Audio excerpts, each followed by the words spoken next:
Today we'll be playing at locals with Buggy. Buggy is a very interesting leader that uses, strong cards like Crocodile and the new 7-drop promo Buggy to cheat out more bodies, to then cheat out a 10-drop for only 5 Dawn, and it's very complex and complicated, but it's kind of something you'll learn if you already know the deck. It's really easy to pick up and kind of see how to play it competitively at a local tournament or at a bigger regional just by watching this video. Or, if you don't know anything about the deck, you'll be able to pick it up very quickly as I talk over the game, as you won't be able to hear the actual local scene. It will be me voicing it over in a little box right here, probably, or possibly right here, as just little me. Now, little me will go into a deeper explanation, but we will be in 2x speed to really speed up the process, trying to give you as much info as quickly as possible and keep the games rolling.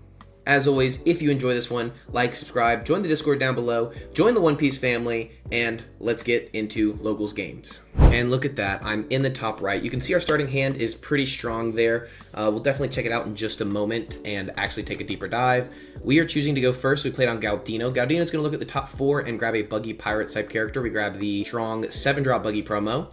Let's show that on the screen right now. The 7-drop Buggy promo basically stops 3 and 4 cost characters from attacking, which against Lucci is going to be Brook and Kuzan. Very strong targets to stop and really important to grab that card. Trying to have it stick on the board as Lucci now has less removal. Our first opponent is Lucci, one of the biggest, the most difficult matchups for Blue Buggy, because they can just remove all our bodies. They pass their turn on 2, we get 3, we swing in for 5. This is super simple. Usual Buggy play, you see the Sanji's peel off in her hand, we're just gonna pop that and draw 2 cards. Our opponent's deciding if they want to counter or not, because we could be playing Pudding in this deck, but obviously I think taking here is the correct choice, just to have more options in hand. They're gonna swing 5 at our leader, we're gonna take aggressively, and now we have the 6 cost and they have a 4-drop. So this is going to get really complex here. Definitely going to show you it's really simple to decide to play the 7-drop Buggy promo, stopping his Kuzan from being able to attack.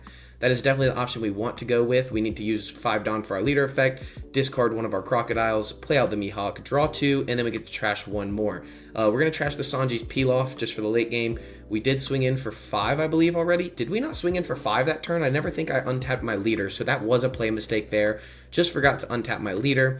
It is what it is. So our opponent's trying to decide what to do. We have a very strong hand here of 2 Mihawks and 1 of the 3,000 Worlds. 3,000 Worlds is a very strong card.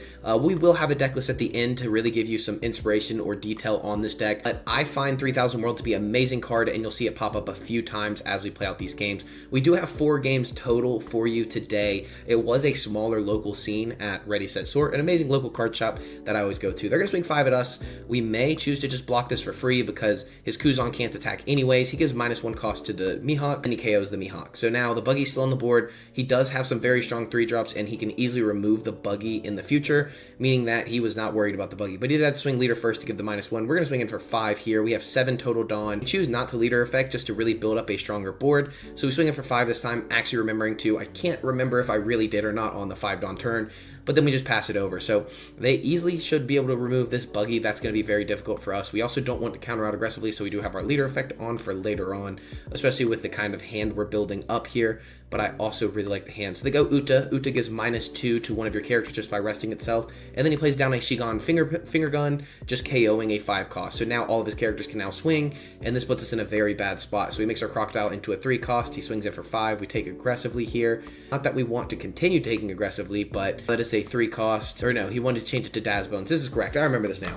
So he didn't have a way to lower the Crocodile. We are at locals, and I allowed him to change his target. So just know that it is a locals at the end of the day. This is a very good player. He just is still learning the new deck list after the bans. He swings in for 5.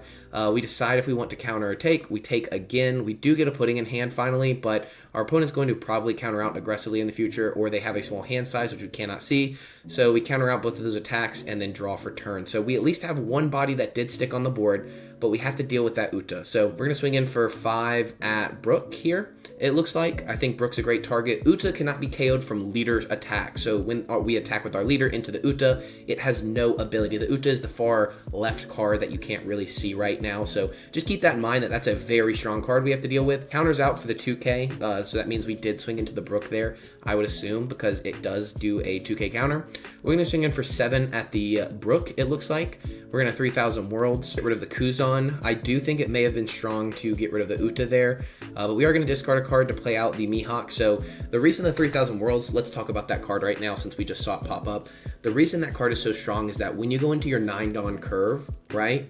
It's very good because what we can do is use our leader effect for 5 and we can tap the 4 because we want to go on that odd curve. So I find it to be very strong because usually against most decks other than black, we'll have a full board by then. So we're bottom decking a character, we're filling out the board, even if we do lose targets from any other deck other than black, which removes all of our bodies, it's at least Lucci specifically, but we can continue going on with the game and bottom deck, build the board, and then next turn we get a red rock. So I can tap 7 here for Gravity Blade, remove 2 bodies on the board, or against most matchups other than this, we can tap 4 and then red rock on the next turn, all for 9 Dawn, but we remove 2 bodies and we get a 12k established on the board. So personally, I like that a little more. We are going to counter out of a 6, or we drop something for a 6. Oh, we draw 2 trash, 1 for Mihawk. We did ditch a 2k counter in the hand just to keep our other options, because our deck is not in the greatest spot, but we definitely don't want to drop the 10 drop just in case he drops some big body that we're really worried about and we really need to remove it. We are going into 10 Dawn, so if we would have kept that Crocodile earlier from the very first or second turn we discarded. No, it was third turn when we did leader effect for the first time, we got rid of the Crocodile. That would have helped right now to really spam out the board and continue having tempo on the board even with all this removal. So he plays out Jack. Jack basically just removes my character really easily, obnoxiously I should say. So that is something that we really have to deal with. And here we go. So I'm going to turn this back into 2x speed. My camera only does 10 minutes at a time for some reason because it is a DJI camera. So it is what it is. I do have a new one for the next locals video, which I did play Vegapunk. So if you're enjoying the content and you like Vegapunk, definitely stay around for that deck. We have to really be worried here because he can just go 5-5-5-5 here with the Hina, the Uta, really just burn cards out of our hand. We take the 5, and now he could go in for another 5. That's going to force a card out of hand, but you can see we're in a very ill position here, where we're really behind on board size. He plays down something for 2 cost. It possibly could be brand new. I can't really see what it is, honestly, but we will be able to figure it out very shortly. It could even be Spandine. Is Spandine a 2 cost? No. Oh, Moncherie. He played down a Moncherie, returning a character to his hand, which I believe was a Rebecca. Rebecca will be able to get back to Brooke, and we top deck the Buggy. So that's going to be very good for us, but there's not a way to spam out a full board and get the Buggy effect, but we definitely need to be able to stop some of his attacks and remove this Jack. So we may have to drop the 10 drop. So we'll go 2 into the Moncherie, remove it very easily. As you can see in the top left, it is Moncherie that was in hand. We go 7 into the Hina to really see if we can tax his hands. Nope, never mind. We take it back and decide. We take a minute. We have 8k counter, so we go 5 first just because might as well swing for the 5s. And that's just because he knows we could just blast his Jack right now. And so we decide not to because we are going to tap, looks like the full 10 because we couldn't lose our hand size here. And we did remove his 3 cost character. So we didn't want to swing in for the full 10. He still has the Uta on the board. He could split between the 2 characters, but that just means he loses. So basically, we're in a very bad spot, but we have to continue the game on. We still at least removed his board, did what we needed to. He removes my 1 cost anyways, just because you might as well in these positions. You don't have to give me more options in hand, and it really does make sense. Now, if he did swing 5, it's a little more pressure. It forces us to counter out.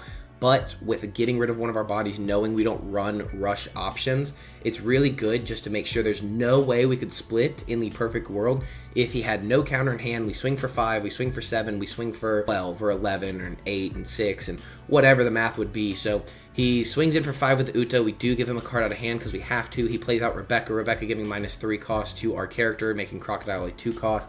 Playing out another Rebecca, playing out Spandine. Spandine is going to return 3 cards to the trash, which you can see on the right.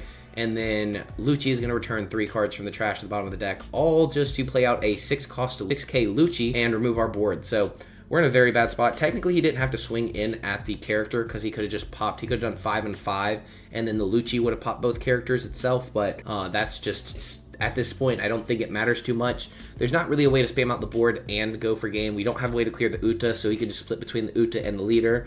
And he still has 2 blockers and, what's that? 3 life. So we're in a very, very bad spot. He chooses just to, take out our hand size. We're going to tap 7 here and play out the Buggy, stopping the Lucci and the Hina from attacking, but he still has the Uta, the Rebecca. I make a joke here. You can't hear it, but I'm like, hey, kill me with Rebecca, I dare you. I was like, that would be fun, wouldn't it? It definitely would have been, but he definitely couldn't have because of how much counter we have. But obviously, you just have to mess around. There's literally not even a way we win, even if he did do that, because we still only have 2 swings on the board. A bad thing about the buggy is that it cannot attack. So a crocodile would be very strong here, but then he would have more attacks on the board. So we're gonna swing in for 5, bake our buggy a 6 cost. We have to counter out here because if not, he swings in for 13 with his Uta, and we possibly lose if this is not a 2K on the top of our life. And it's one of those you just have to accept, you know, where it is. Maybe we should have just to force him in that position where he has to do that, but we also have to think about all the other swings that are possibly hitting us. So he plays down a Khalifa for a draw 2, trash 2, and then makes it -2 more cost, and then plays out Lucci and uses the Uta, then plays out Lucci. Lucci will KO the buggy, and he still has 2 active Dawn, so he can swing in for 6 and then 7. We can get out of the 6 just for BM's sake. Literally, we just take this 3,000 worlds. 3,000 worlds amazing, but it only bottom decks a 3 cost or lower, so it didn't really matter. There's not a rush option in the deck, and he has 3 lives, so we need dual rush options, him to have no counter, and at this point, I say 15 at you, because this game's over. As you see, round 1 did not go our way with the blue buggy deck, but we did play into our worst matchup and really held our own as much as we could. But with all the removal and cost reduction that our opponent did see, it was very difficult. But round 2 may not be the same. And here we go into round 2. As you can see, this is a very strong starting hand, which you can't see the strongest card, but it is going to be the 7-drop buggy against Belo. Belo is spamming out 4 costs like crazy. Karasu, Ivanka, all these characters that we really have to worry about. But it is very stressful just going against Belo if we do not find that 7 cost, which luckily we did have it in the starting hand. We grab a Daz Bones just to spam out more bodies on the board for later and have some counter. We didn't really see a better option. We also don't have a Sanji's Beloff. We did put a Sanji's Beloff on the bottom of the deck, so we're hoping we maybe have some in life. They play out the Belo Searcher, which is such a strong start for our opponent, and we still do not have our 3 costs. So I make a misplay here. I planned on going 5 and 5 with the 2 characters to just put on a little more pressure. I mean, there's no reason not to when we do have the 7 cost, and he triggers out Akuma. So I look at my hand and I just go, man, I misplayed. Just like that. And then I just pass it over to my opponent because not too much you can do here. I move the camera a little bit, shake it around, show you what's going on, make sure everything's still visible. Sometimes it is difficult to make sure the lighting's good because we are playing in card shops. This is not my house. This is not my friend's house. This is not much we can do. Our opponent swings 5 at us. We take aggressively because we do have an out to all of their characters and passes. Now, personally, I will say this as a friend to my opponent. I think the misplay here was not leader affecting now while you still can and really get value out of your lower costed characters and spamming out an extra body with the Ivankov in case I haven't found my 7 cost just yet, which is totally an option in this deck list, especially, you know, depending on the amount I play. So I personally play 4. Some decks only play 3 because it's great in some matchups it just doesn't really work. So I think in the current meta, obviously 4 is amazing, 3 is possible, 2 is not enough. So we personally run 4, but I think that was a better option just to go ahead and cash in on some value, save your life from getting swung, and then search for more cards to really remove the buggy if we do put it on the board. You also would have a full board of 4 at the moment. Even if you put out another Belo Searcher with the Ivankov, that's going to be strong. We're going to leader effect early and go ahead and take out our buggy. So that shows him basically, hey, we're in a power position. We're going to drop a 2K because we have a ton of counter. We have search options. We swing in for 5 here. I believe we swung in for 5. It looks like there's a card as trash, so he must have done that. He plays out Karasu for 4. He still has 2 active Dawn. He's trying to decide what to do here. We are a 4K leader. He's going to swing 7 at us. We could block him 1K, but we're going to take because he can't swing. And I'm like, hey, I got buggied. What he could have also done is leader effect, put 3 on the Ivankov, 3 on the Kuma, 3 on the Belo push out the Karasu, and then play out a 5 cost Ivankov. Like, there's so many options, but it's really, really a tough matchup for our Belo here. So we're going to go in, continue the game, though, as much as we can. Swing in for 6. We still have 5. We're just going to play out a Daz Bones to filter the hand. Draw 2 and trash 1, basically replacing itself very safely. We're going to drop the 7K because it's not really necessary. I do like that 5-7, though, for the Crocodile if we had it, but we don't. And now you get to see their ninjutsu hand position here. And then I'm like, oh, wait, I'm in front of the camera. So we're back to Belo and we're in a very, very good spot. Karasu can't swing. Ivankov can't swing. The low-cost characters are not getting much value out of the leader effect. They need to be paired with that Karasu to really get full value of 2K, 2K, 2K. So he could have gone 6, 6, 5, which I think would have been very strong. Plays out a 5-cost Ivankov just to see if he can play out something else. And he never really cashed in on the 4-cost Ivankov, but it doesn't play anything good. He plays out a Karasu here, never cashing in on that Kuma's abilities. and it's one of those tough to say. So he swings in for 9 here, and I think, well, we're very safe here. We can take 1, we can count out the next one. So we take getting another 2K. This deck does find its 2Ks very well thanks to the filter. I personally run a filter heavy deck list that lets us go through the deck with the Daz Bones being a 4 of, which some deck lists don't do, the Mihawk being a priority, the Daz Bones being a priority, and we do find a Jozu here. And so I'm kind of trying to decide what to do. So we're going to swing in first at our opponent, 6 at our opponent, and then we're going to play down. We have 5 here in our hand, it looks like. So we're trying to decide what to do. Our opponent says, GG's, this is going to be a tough one, and I don't have much to do. So what we were going to do in that position was actually Jozu to push Galdino back to our hand, and then reuse the Galdino to search the top of the deck and continue to filter through and bounce his Ivankov, so he did not have any swings other than the 1-cost Belo Betty. So we were going to continue to control the board state. GG's to our opponent. Belo Betty is just such a miserable matchup into Buggy, and it felt bad. It felt like I was playing Lucci against somebody, and I don't like feeling like that, but it does just shut down certain decks with that promo.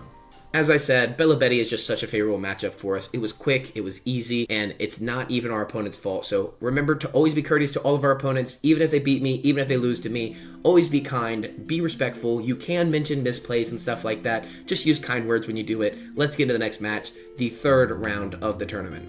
Here we're going against Vegapunk, one of the personal lists that I run all the time.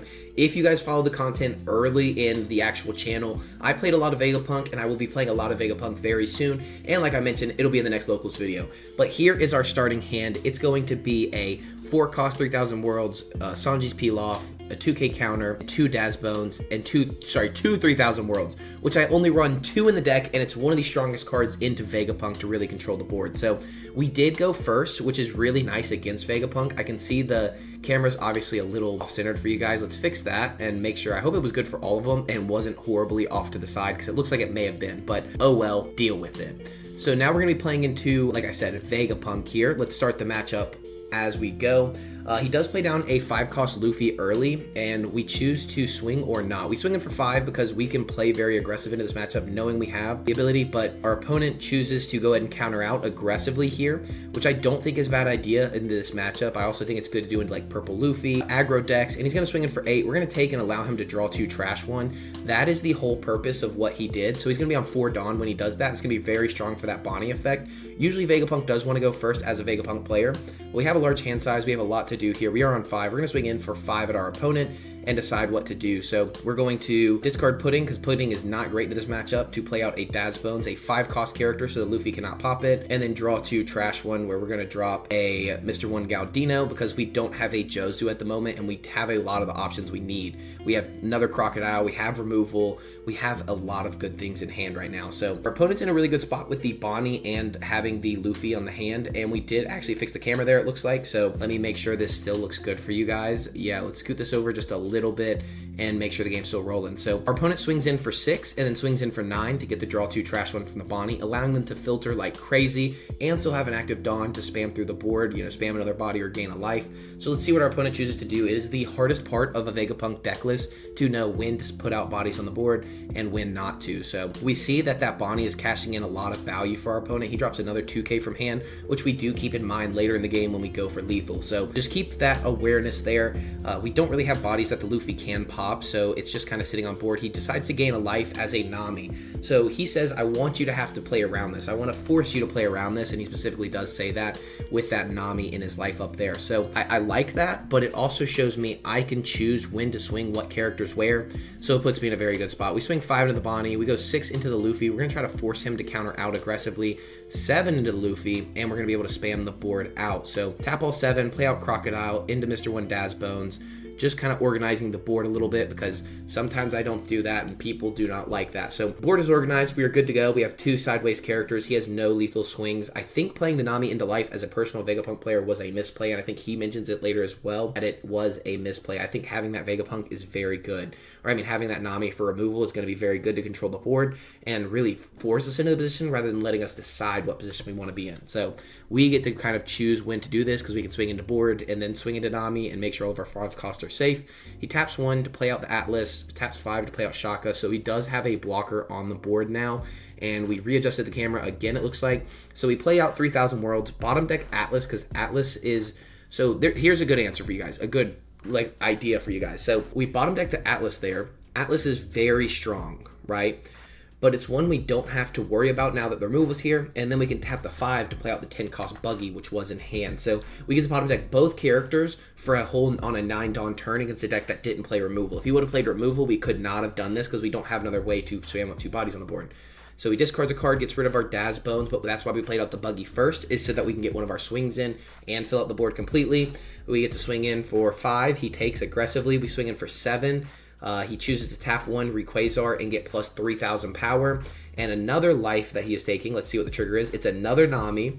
He has to discard another card, draw 1 for the Nami effect because he does have 3 or less cards in hand, and then put the Nami in the trash. So he gets to remove both of our bodies. That's a good option here because our other characters are so strongly statted, but we're still in a very safe position. We have removal, we have 4K counter, and we have a 7-drop Buggy. 7-drop Buggy not really doing much, and we do our little ninjutsu handshakes again.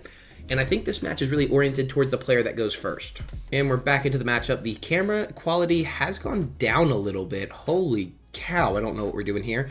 But not much. Okay, there we go. We are back. We are back and better than ever. They do have an Edison they play down to draw 2, trash 2, tapping 4 Dawn, which is really relevant to keep in mind because how the leader plays. He can now tap 5 and then tap 1, so he can gain a life and put a blocker on the board if need be, or gain a blocker as a life and then have it spam out on the board. So he chooses to just swing in very aggressively to remove one of our bodies off the board, swinging 11 at our character. We don't have the counter and we don't really need it. So we still have the 3,000 worlds. He does add the blocker into hand. He has 1 card. This is simple math, actually. Even if we don't have the 3,000 worlds, guys, this is simple math. 1 card in hand, no active Dawn. So 7 hits, he puts out the blocker. We swing 7 more. He blocks, and then we swing in for whatever we want on Buggy. It is 100% guaranteed. There are no 3K counters in this game as of yet, but I have made the prediction that they will someday. Anyways, we just bottom deck that and then swing in for 12 with the, or 17 with the Buggy, and it's GG's to our opponent. Now, Vegapunk was a very fun deck list to play against, but one that I think we did very well controlling the board, and our opponent did not find the removal that they need. You basically need to find at least 3 Namis in this matchup to really have a strong matchup with this leader. Now, you may think that's it because this was a 3-round tournament, but I actually did another round with the Vegapunk directly after because we're both kind of, I'm a mid-range deck, he's an aggro deck, so we wanted to test it out on if the Vegapunk actually got the first curve, and a lot of people will say it will go more in the person who goes first favor, which I personally believe as well. So let's check out that deck list or that match and see how it goes. And here is our follow-up matchup with that same Vegapunk. Let's make sure that the speed is in 2x so that it's not taking forever for you guys. It is not, so let's get in 2x speed. He taps 1 Dawn, plays out Shaka. We have a big pop-up on our screen we're going to get rid of. Oh my gosh, I don't care about the news right now. I don't care about the news at all, actually, guys. Why is that popping up? Okay, so we get to tap 4 here, or 1 for Galdino, getting to search the top 4 cards, finding 2 Buggies, 10 drops, so we need to go ahead and grab one of those. If not, we don't know if we're likely to find another one. Although we do have a Sanji's Pilaf for the next turn. No more Galdinos, 1 active Dawn, nothing to really do with it. Our opponent taps 1 Dawn to play out a Pythagoras and swings in for 8 at our life. So that tells us they don't have a stage in hand, which is going to be very good for us. We do get to swing in for 6 here at Shaka, more than likely, just to take a 1K out of hand, and then draw 2 additional cards thanks to Sanji's Pilaf and pass to our opponent. Now, Sanji's Pilaf is just such an amazing card because of our curve here, and I really enjoy having it. So we already have a hand size of about 35 cards. We basically have our full deck, and he plays out the 1-cost Rayquaza into life, and he swings in for 7. We can either choose to aggressively counter out or take, and I think in a matchup where our opponent gets to go first and knowing he has another swing, we are going to go ahead and counter out knowing we have no developed board here and no way to interact with the 5 cost. So definitely needed to counter out there, and that was definitely the right choice. We swing in for 5 at our opponent, knowing all he can take out, or all he can put out on the board is a 5-drop Luffy that doesn't really do anything to us. We're going to tap 6 because we are on a 6-Dawn curve and bounce his Pythagoras back to hand, really taking the aggression off the board. Our opponent's going to go into 7 Dawn here because they do have the first curve, meaning they can play down a 5-cost, have 1 extra Dawn, so they can swing in for 7. Oh wait, they're swinging in everything on the Shaka and only putting 1 body on the board. I don't think that's correct. I think you really need to put a couple of bodies on the board there because you're not under a lot of duress at this time, and if I swing into your Shaka, it's basically just a pseudo blocker at this point, so I definitely think that's a possible misplay. We're going to swing in for 7 at the Shaka. He lets that get removed because he does have the Rayquaza to bring it back. we're going to decide what to grab here, grabbing a 2k counter and stacking the buggy on the top. Not that this is necessary, it's literally just a 2k counter in hand for what we just grabbed. And then we could Jozu again. So we're trying to decide what to do. Finding both Jozu's amazing in this matchup. We also do have a 3000 Worlds. Running 2 ofs in this deck actually works because of how much you can put on the board and how much filter we have in the deck. So we're going to drop a Mihawk. We don't worry too much about the aggression here, knowing how much counter we do have in hand. And it shows we have a lot of counter in hand, meaning that we can, we don't need a blocker or we have a lot of blockers. So it's a kind of a mind game on either side here. And our opponent's trying to decide what to do. He swings in for 6. 6 we can easily get out of, just giving them a 2k counter. And our opponent has, 9 active Dawn because they did go first, meaning he could gain a life, he could play down an 8-cost Katakuri, he could play a body, he could have swung in for 9. Like, there's a lot of options there. And so we're going to see what our opponent does. He taps 1 to add a Pythagoras to life to really just stay stable and alive. That's going to be very smart. A Katakuri to put his body. Now, we'll talk about this in just a second, but to put his own body on top of his life and have now 5 life, which I do understand, but he's just going to have those bodies swing into those bodies. The Atlas was safe being rested because, well, no, it wasn't, because he has more life than us. So I guess that kind of makes sense. But me personally, I would be removing one of our bodies off the board, probably either the Crocodile or the Jozu here, just because you could put it on the bottom. By the time we actually get it back, it's not worth playing out anymore. Probably the Crocodile, just because spamming 2 bodies on the board is less powerful than having the Jozu to bounce a character. So if he did have a blocker, it would force it back to hand in case we had a math win right there. But that's just my personal opinion. I think having 2 bodies on the board or having pseudo blockers would be better at this position. But who's to say? What we can do, because we are on 8 Dawn, no, we're on 10 Dawn here. We can double leader effect if need be. So we can tap 5 to draw 2, trash 1 to really filter the hand, meaning that we're still safe. We're going to drop one of the Sanji's peel off because it's a little too late for that. We're going to tap 5 to use leader effect and play out a 10-drop buggy, bottom decking the Katakuri, putting us in a very advantageous position and us deciding if we want to swing or not. We choose not to because we don't want our opponent to have the aggression on the board and putting him in a more difficult position knowing not to swing. So that shows the skill of me not trying to be in like a flex position, but in a, that was very smart. A lot of people would have just swung in. Now, Yamato just put in work, getting rid of a 7 cost on the board, which is crazy, but with the amount of aggression we have and the board we have, the board presence, we're very safe here. So we swing in for 5, our opponent takes and puts a body on the board.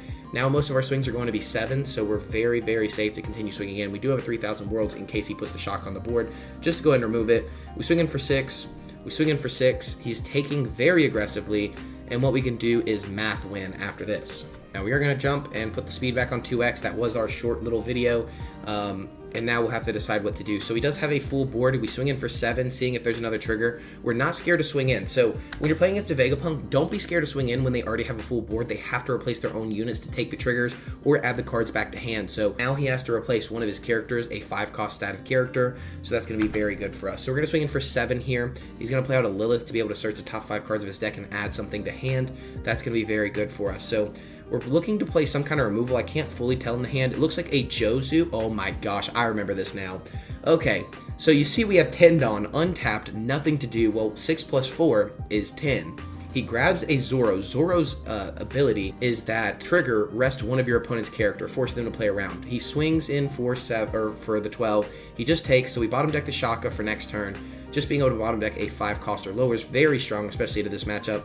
We're going to tap 6, add a 1k counter back to hand, which may seem, difficult or bad for us, but it means now we have only 3 swings against us and 3 total life. 2 life to take to hand and 1 more hit to actually murder us to end our life. So we're very safe here. And this is where I read the trigger. If your opponent has Egghead type, rest one of your opponent's characters. It's a very good trigger, but it's just a simple math win at this point because we took the amount of swings off the board. What he needed to do here was just go for game. You either go for game or lose, and we have, 2, 3, 4, 5, 6, 7, 8, 9, 10k counter. So we survive a 15k swing. So even if it goes 7, 9, and then everything else on Yamato, I guess we couldn't take everything else on Yamato if these are both bricks, but more than likely we should be safe. So he swings in for 5, he swings in for 7. What we can do is actually take both of these swings and still counter out, but we choose not to. He swings into our board instead, which I think is personally incorrect. and then we choose to counter out and save our character just because we can, I believe, because at this point we're going for game. He has one card in hand, plays down a Katakuri, gaining a life for a Lilith. Lilith is about to allow him to look for more cards in hand, and I was very surprised by that, having that other Katakuri in the deck list. I think that was a correct time to actually gain your own life and not remove one of our bodies. So we swing in for 7. He counters out, no cards in hand, and now this makes it kind of a math win, just to be honest with you. So what we can do here is, even if he grabs a 2k counter, now he has a 2k counter, 1 2k counter in hand, 1 card in hand. We swing in for 12, he gets to rest our character, and we put everything else on the Jozu or the Mr. Daz 1 and win. That was a close game at the end of it, but it was all about a few minor misplays on our Vegapunk opponent's part. No issue with that. Obviously, if you're still learning a deck or you're still, newer to the game, which this guy actually comes from playing Magic, I think there's just a few little misplays that would have helped, but I don't know if it would have changed the state of the game. Just because I found the 2 Jozus and one of the 3000 worlds, having that much removal is just so strong against Vegapunk. Here is going to be our full buggy deck list, just so that you have it so you can copy and paste this, because this is the most competitive deck list that I've personally found. But if you think you have better options for the deck list, please comment them down below, because I love seeing what your thoughts are on the deck. This is going to be buggy. Obviously, tap 5 Dawn, discard 1 card, play 1 cross-guild type character from your hand. Meaning, we're trying to play out 7-cost characters or 7-cost characters that play extra characters. Meaning, we only use 5 Dawn to play out, about 12 to 13 Dawn worth of characters, depending on which 7-drop you play. Those are going to be very strong targets, but we also have a lot of other targets like this Mr. 1 Daz Bones, which I think is very, very effective in the meta. Just being able to draw 2, trash 1, filter the hand, as well as the Mihawk filtering the hand, and having the draw 2 with the Sanji's Pilaf to continue to filter hand, which is basically tap 3, discard Sanji's Pilaf, draw 2 cards, if you think about it in a way of filter, which is basically what this deck is built on. We also have Jozu for removal and 3000 Worlds. 3000 Worlds being a lot more effective, but Jozu being a body on the board that helps with our 10-drop effect. Our 10-drop saying on play, return up to one of your opponent's characters to the bottom of their deck. Then, if you do not control 5 or more characters that cost a 5 or more, return this character to the bottom of the deck, meaning you have to have 5 or more characters like Jozu. Now, Pudding is not a 5-cost or higher character, but it's very strong in a lot of matchups, especially into Purple Luffy. This is a must-find card into Purple Luffy and also Green Bonnie. Those are difficult matchups that can get very grindy, and I think Pudding is just the most important card. It can also help into a Lucci player, but most Lucci players on a high level will know to play around Pudding, and they're very smart for doing so because this deck does run it. We run these 2Ks, they are literally just 2Ks. I don't run Richie. This does look at the top 5 and plays out a Richie from your deck, but I find Moji and Richie combo to be very ineffective because you usually don't want to run up 4 spots in the deck to play a Richie, and so it's very inaccurate to actually find it. I also do not play the stage in this deck list, the stage being a very strong card for buggy, which is Karai Bari Island. Send 2 cards from your hand to the bottom of the deck, rest this stage. If your leader's cross guild, draw 2 cards. So it's basically just more filter for the deck, but I'd rather have it on my bodies like the Daz Bones and the Mihawk. But I do see a reason to play this. I just don't know which cards to change, and I don't really like to get rid of the synergy. Possibly changing out a 1 or 2 of the Daz Bones for 2 of these is not an ineffective strategy, and I definitely can see merit into it, also giving us a 1 Dawn play and allowing us to filter the hand. But that's all up to personal opinion. I just don't like being stuck with, a crocodile with nothing to play off of it, but I guess that allows us to filter the deck to possibly find cards to play off of it with the crocodile. But this is not counter, so that's another idea to it, where I always have a ton of counter in hand, and I can always stack my hand properly using the Daz Bones and the Mihawk. But again, you can do that with the Karibari Island. So, I mean, there's definitely merit into playing this stage. I'm not against playing it. I know that's going to be one of the options people are commenting down below. Now that's going to be it for today's local videos. I hope you enjoyed. As always, as I always say, join the One Piece family by joining the Discord, like, subscribe, all that jazz. I will see you very soon. Thanks for watching. I hope you enjoy Buggy. Buggy is so much fun to play at locals. Just don't play against Lucci.